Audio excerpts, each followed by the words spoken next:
tous, Art SMR, je vous retrouve pour une nouvelle vidéo.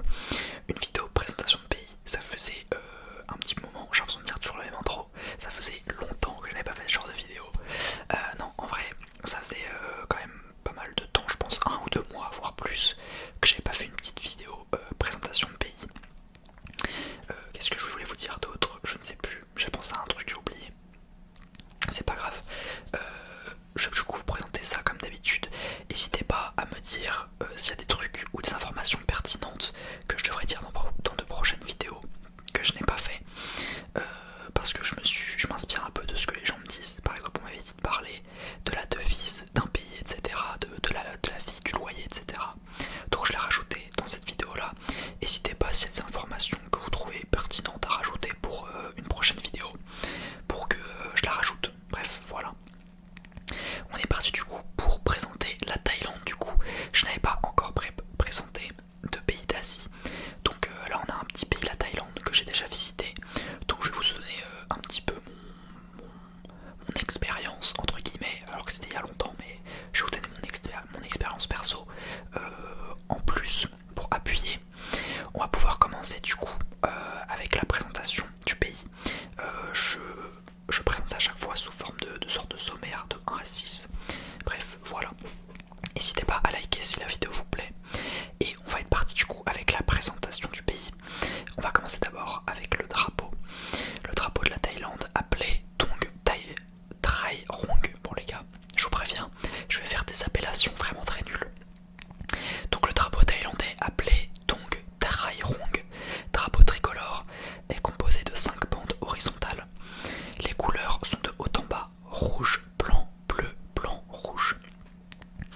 La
monarchie qui est important. Le roi et la famille royale sont très vénérés et il est interdit de les critiquer. Et la tenue et le comportement dans les temples, il faut se couvrir les épaules et les jambes, enlever ses chaussures et se comporter avec respect. Quand je suis allé en Thaïlande, c'était beaucoup ça. On était beaucoup privé un petit peu sur ça avant de se rendre dans les temples, tout ça. Ce qui est logique en vrai. Et enfin, ça se trouve ça assez marrant et assez intéressant. Il faut éviter de toucher la tête des gens. La tête est considérée comme la partie la plus sacrée du corps. En vrai, c'est assez marrant du coup. C'est assez différent d'autres pays comme les pays européens par exemple, où nous la tête on s'en fout. Carrément on se fait la bise. Pour les fêtes thaïlandaises du coup, on a le Loi Krathong ou Loi Krathong qui est en novembre du coup. Et les Thaïlandais flottent des lanternes et des petits bateaux décorés sur l'eau pour faire des vœux. Ça c'est quand même assez connu. Je pense qu'au moins vous avez déjà dû le voir physiquement, vous avez déjà dû le voir, peut-être pas l'entendre mais le voir. Vous savez, vous prenez une sorte de bougie, vous le mettez dans une lanterne et vous la jetez en l'air comme ça. C'est une mini montgolfière en gros et ça va s'envoler. Et de nuit c'est hyper joli. Et en Thaïlande du coup, moi je l'avais pas vu mais je sais que c'est assez connu quand même. Ensuite on a le nouvel an thaïlandais appelé Songkran qui est en avril et qui est célébré par des batailles d'eau dans tout le pays. Ça c'est assez marrant, ils célèbrent ça avec des batailles d'eau. Et enfin on a le Visakha Puja qui est une fête bouddhiste majeure célébrant la naissance, l'éveil et la mort de Bouddha avec des processions dans les temples. Globalement ça ressemble un petit peu au Loi Krathong, donc avec les sortes de mini montgolfières là avec les bougies. Mais là c'est très axé bouddhiste, donc voilà. Pour ce qui est de l'artisanat thaïlandais, il est très riche et il reflète la culture et l'histoire du pays. Moi personnellement j'avais vu du coup la soie thaïlandaise qui est très répandue dans le pays. C'est un pays qui est très réputé pour sa soie. D'ailleurs sa soie de couleur vive et ses motifs traditionnels utilisés pour les vêtements et décorations. J'avais vu moi personnellement une démonstration de soie. Je sais plus trop comment c'est fait, je crois que c'est avec des larves de soie, un truc comme ça. Mais c'est vraiment hyper stylé. On a aussi les sculptures sur bois utilisées pour les temples, les statues et les objets décoratifs. Ça aussi j'en avais vu quand même quelques-uns. Et enfin on a les lanternes et ombrelles en papier, comme on vous l'a dit comme je vous l'ai dit pour la fête avec les sortes de lanternes là. Du coup les lanternes et ombrelles en papier sont très connues. Elles sont fabriquées à la main et très présentes lors des fêtes et célébrations. En 4, la géographie. On va parler un petit peu des villes intéressantes et à visiter en Thaïlande. Donc Bangkok, la capitale, célèbre pour ses temples comme Wat Pho et le Grand Palais, ses marchés animés et sa vie nocturne. On a aussi Chiang Mai, ville du Nord connue pour ses temples, sa culture artisanale et le festival des lanternes Yibeng. On a Ayutthaya, ancienne capitale historique avec ses ruines et temples classés au patrimoine mondial de l'UNESCO. Ça j'y étais allé, c'est vraiment hyper stylé. Je crois même qu'on pouvait monter dedans si je ne me trompe pas, je crois que je l'avais fait. Qu'est-ce qu'on a d'autre? Phuket, île populaire pour ses plages, ses activités nautiques et ses paysages tropicaux. Ça les gars, clairement c'est à faire, c'est incroyable, c'est magnifique. On a Krabi qui est très similaire à Phuket. De toute façon, toutes les plages un peu en Thaïlande sont très, comment on appelle ça, paradisiaques, très turquoises, qui est célèbre pour ses plages magnifiques, ses falaises calcaires et ses îles paradisiaques. Et enfin, on a Pai qui est une petite ville du nord, appréciée pour son ambiance détendue et ses paysages naturels. La Thaïlande du coup offre des paysages très variés. Il y a beaucoup de plages et îles tropicales comme à Phuket, Krabi ou Koh Samui, avec du sable blanc et des eaux turquoises. On a des montagnes et des forêts du nord, montagnes et forêts du nord du coup, avec Chiang Mai et Chiang Rai, beaucoup de rizières en terrasse, je sais pas ce que ça veut dire en terrasse, mais beaucoup de rizières, assis en terrasse, vous savez c'est des trucs comme ça un peu, genre je sais pas si vous voyez un peu l'image, je vous en montrerai peut-être, ces cascades et ces jungles. On a aussi des rivières et zones humides, ça je l'avais fait, sur une pirogue, j'étais monté sur une rivière, alors je sais plus c'était laquelle mais c'était vraiment hyper stylé. Il faut savoir que les rivières en Asie, alors si je me trompe pas en Asie, là c'est une information que je vous donne moi-même, hein, c'est pas sûr, mais si je ne me trompe pas c'est des endroits qui sont très commerciaux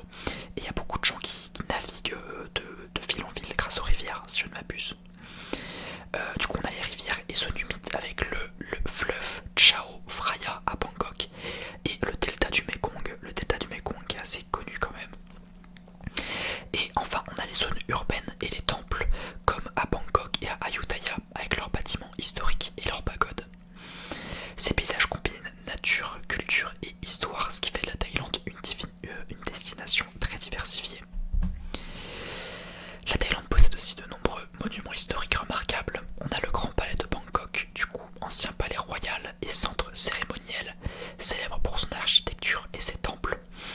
On a Wat Pho aussi à Bangkok, connu pour son Bouddha couché géant et comme centre d'enseignement du massage traditionnel thaï. Alors je sais que ce Bouddha là, je sais que je crois les Bouddhas, en tout cas celui-ci particulièrement parce que je l'avais vu, on n'a pas le droit de les prendre en photo, donc là il y a des images quand même, je ne sais pas comment, je suppose que c'est peut-être les moines ou dans le temple ou quelque chose comme ça, et je crois que ce Bouddha là c'est vraiment de l'or pur si je ne me trompe pas, donc vraiment hyper stylé. Ensuite on a Sukhothai du coup qui est l'ancienne capitale du royaume de Sukhothai, célèbre pour ses temples et ses statues de Bouddha historiques. Et on a Wat Arun, temple emblématique sur les rives du fleuve Chao Phraya, reconnaissable à sa tour centrale décorée de mosaïques. Alors moi j'avais visité les 3 premiers que je vous ai dit. J'ai pas visité Wat Arun, mais honnêtement j'ai l'impression que c'est quand même un des plus stylés. Quoique, mais en vrai il est vraiment stylé avec sa tour au milieu, c'est vraiment hyper beau, autour d'un fleuve comme ça. La vie sur place maintenant. La Thaïlande possède une économie diversifiée qui repose sur plusieurs secteurs. Le tourisme très important avec des millions de visiteurs chaque année attirés par les plages, temples et festivals. C'est vrai que c'est très touristique la Thaïlande parce que aussi c'est pas très cher. L'agriculture, tout ce qui est riz, caoutchouc, fruits tropicaux et produits de la mer sont les principales productions de la Thaïlande. L'industrie automobile, électronique, textile et transformation alimentaire sont des secteurs clés aussi apparemment. Le commerce international pour la Thaïlande exporte beaucoup de produits du coup agricoles, électroniques et automobiles. Et les services, banques, finances et commerce jouent un rôle croissant dans l'économie du pays. L'économie thaïlandaise est donc un mélange de tradition et de modernité avec un fort lien entre agriculture, industrie et tourisme. Le salaire moyen en Thaïlande est d'environ 400 à 550 € par mois, donc c'est totalement, 3 fois moins que le SMIC en France, le SMIC net. Le loyer varie selon la ville, alors je sais pas si c'est les salaires nets ou bruts, je sais même pas s'il y a du net ou du brut en Thaïlande. Le loyer varie selon la ville. À Bangkok par exemple, un appartement d'une chambre en centre-ville ça coûte entre 270 et 550 € par mois, donc en vrai c'est assez similaire quand même en France. Quoique en vrai non, si c'est le salaire moyen c'est à dire que c'est quand même un peu moins cher. Après ça dépend de la ville, tandis que dans les petites villes ou provinces le loyer peut descendre à 135 à 270 € par mois, et là vous vous rendez compte que c'est vraiment pas cher du tout. Le coût de la vie quotidienne, comme la nourriture et les transports, est moins cher qu'en Europe. J'avais vu sur TikTok un petit peu qu'il y a des magnifiques hôtels pour genre 500 à 600 € par mois, avec une salle de sport de fou, avec des piscines de fou et tout, hyper haut dans la tour, et pour 500 € par mois, donc je suppose que c'était à Bangkok. Je trouve ça vraiment fou en vrai.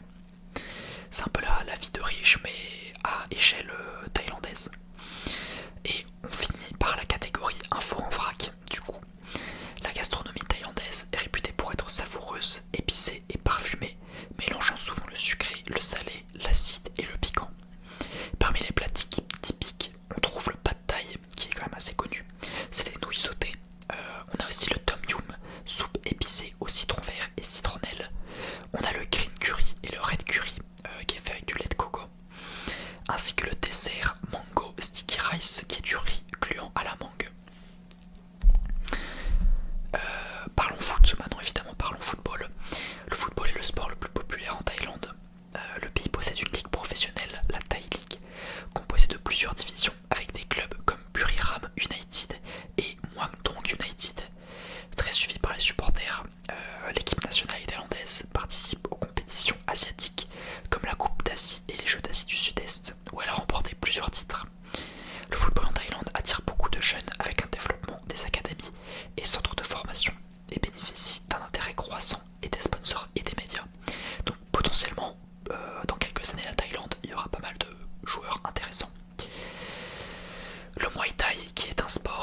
euh,